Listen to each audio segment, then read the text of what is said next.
Indian navy का जवाब। अब तक की हमारी चर्चा में हमने जाना कि कैसे वेस्टर्न फ्रंट पर भारत के केवल 120 जवानों ने पाकिस्तान के 3000 सैनिकों को मात दे दी थी।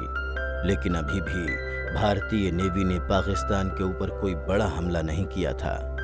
उस वक्त जब पाकिस्तान ने भारत की सीमा के अंदर घुसकर एयर स्ट्राइक की, तो प्रधानमंत्री इंदिरा गांधी ने भारतीय सेना को हर तरफ से पाकिस्तान पर हमला करने की इजाज़त दे दी थी। भारतीय थल सेना और वायुसेना पहले से ही अपने काम पर लगी हुई थीं और अब बारी थी इंडियन नेवी की। 4 दिसंबर को इंडियन नेवी के कई सारे युद्ध जहाज एंटी शिप मिसाइल के साथ ऑपरेशन ट्राइडेंट शुरू कर चुके थे। इस ऑपरेशन के तहत भारतीय नौसेना कराची पोर्ट पर लगातार हमले कर रही थी। इसकी एक बड़ी वजह यह भी थी कि कराची पोर्ट पर पाकिस्तानी नेवी का हेडक्वार्टर भी था और साथ ही साथ ये पाकिस्तान की ट्रेड यानी बिजनेस का एक बड़ा रास्ता था। ऑपरेशन ट्राइडेंट की खास बात यह भी थी कि दक्षिण एशिया में पहली बार किसी देश ने एंटी शिप मिसाइल का इस्तेमाल किया था और इन मिसाइल्स को भारत ने रूस से लिया था। उस वक्त कराची पर हमले की बात पाकिस्तान ने बिल्कुल भी नहीं सोची थी और इस वजह से पाकिस्तान जवाबी कार्यवाही में कुछ भी नहीं कर पाया। ऐसा बताया जाता है कि पाकिस्तानी नेवी के कुल 2000 सैनिक इस ऑपरेशन में मारे गए थे। वहीं भारत के भी 194 जवान इस ऑपरेशन के दौरान शहीद हुए। मगर भारतीय नौसेना ने इसके साथ ही 1500 के करीब पाकिस्तानी सैनिकों को बंदी भी बना लिया था और पाकिस्तानी नौसेना के 2 डिस्ट्रॉयर पीएनएस खैबर और पीएनएस शाहजहां भी भारतीय नौसेना के द्वारा डुबो दिए गए थे।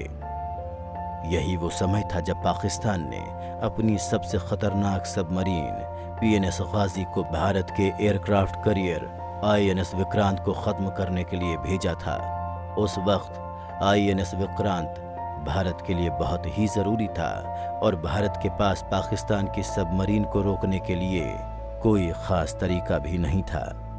वहीं आईएनएस विक्रांत को भारतीय नेवी ने पूर्वी पाकिस्तान की सीमा पर डिप्लॉय भी कर रखा था और वहां से भारतीय वायुसेना इसकी मदद से पूर्वी पाकिस्तान के अंदर पाकिस्तानी सेना पर लगातार हमला कर रही थी।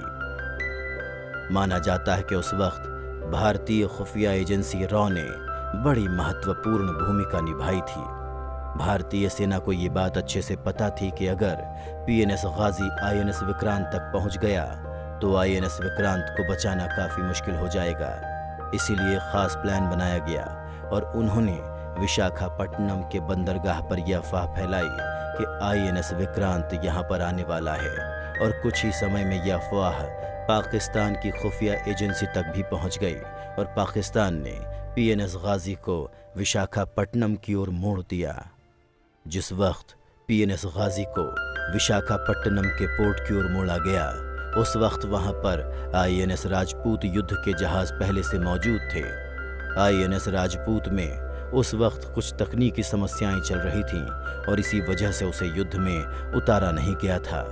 लेकिन जब पीएनएस गाजी विशाखापट्टनम पर आईएनएस विक्रांत की खोज में आया तो आईएनएस राजपूत के भारी हमले के बाद पीएनएस गाजी डूब गया। तो इस तरह से भारतीय नौसेना के एक खराब हो चुके जहाज ने भी युद्ध में इतनी बड़ी भूमिका निभाई कि उसने पाकिस्तान के सबसे ताकतवर सबमरीन बताए जाने वाले पीएनएस गाजी के डूबने के बाद अब भारत के आईएनएस विक्रांत को किसी भी चीज का डर नहीं था। अब भारतीय नौसेना आराम से बंगाल की खाड़ी में पूर्वी पाकिस्तान में मौजूद पाकिस्तानी सेना के ऊपर हमला कर सकती थी। वहीं इस दूसरे झटके के बाद पाकिस्तानी सेना का हौसला बिल्कुल टूट चुका था।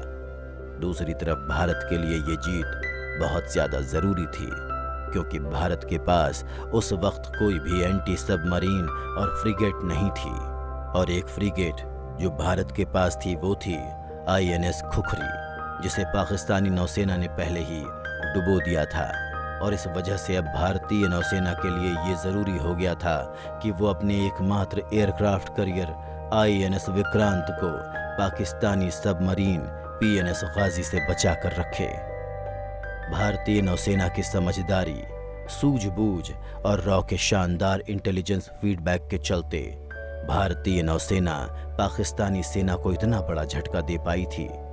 इसके बाद तो भारत ने पाकिस्तान के पूरे समुद्री ट्रेड रूट को ब्लॉक कर दिया था, जिसकी वजह से अब पाकिस्तान में गल्फ देशों से किसी भी प्रकार की सप्लाई नहीं आ सकती थी।